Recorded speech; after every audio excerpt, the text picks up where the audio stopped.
If there was ever a match for Erik ten Hag to take a risk with his Manchester United lineup, it would have looked like bottom-placed Southampton at home. Ten Hag appeared not only eager for United to make up for their Anfield annihilation a week earlier with a convincing win over the Saints, but he also looked desperate for a comfortable win as well.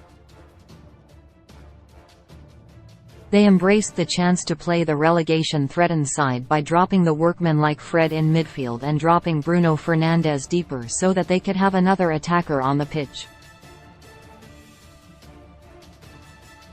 It's a tactic that made quite a lot of sense before a ball was kicked, but as soon as play began it looked like one that had enormously backfired. While the addition of an extra attacking player in the shape of Jadon Sancho certainly gave United an additional threat going forward, the flip side was that they were much more open defensively and lacked cohesion with their positioning on the pitch.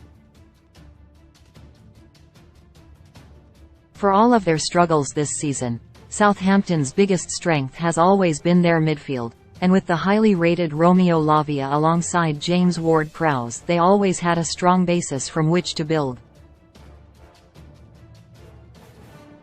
It meant that rather than play to United's strengths, the makeshift midfield setup actually played to Southampton's and gave them a real foothold in the game long before Casemiro's red card. United were always going to regress following their reduction to 10 men, and naturally began to play more on the counter-attack as Southampton grew into the game.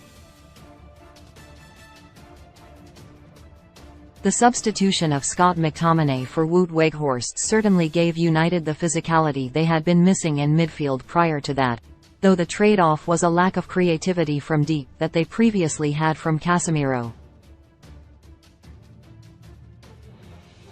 The problem right now is that United don't have the luxury of options at their disposal with Marcel Sabitzer, Christian Eriksen and Donny van de Beek all out injured.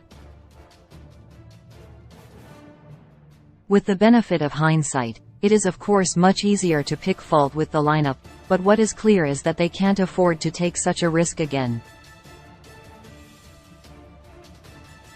Casemiro's upcoming 4-match domestic suspension will only further weaken United's options to control the midfield, so they will need to come up with a new temporary fix and hope that their injury crises clear up. If anything, this game instead just highlighted the importance of the industrious McTominay and Fred to the squad, both players who don't necessarily have long-term futures at the club but who still have roles to play in getting them to their target destination. In the coming weeks, their roles will likely come under even more scrutiny as Ten Hag looks to guide his side through choppy waters before they have their calming presence back. United's midfield experiment failed. They need to make sure the next one doesn't.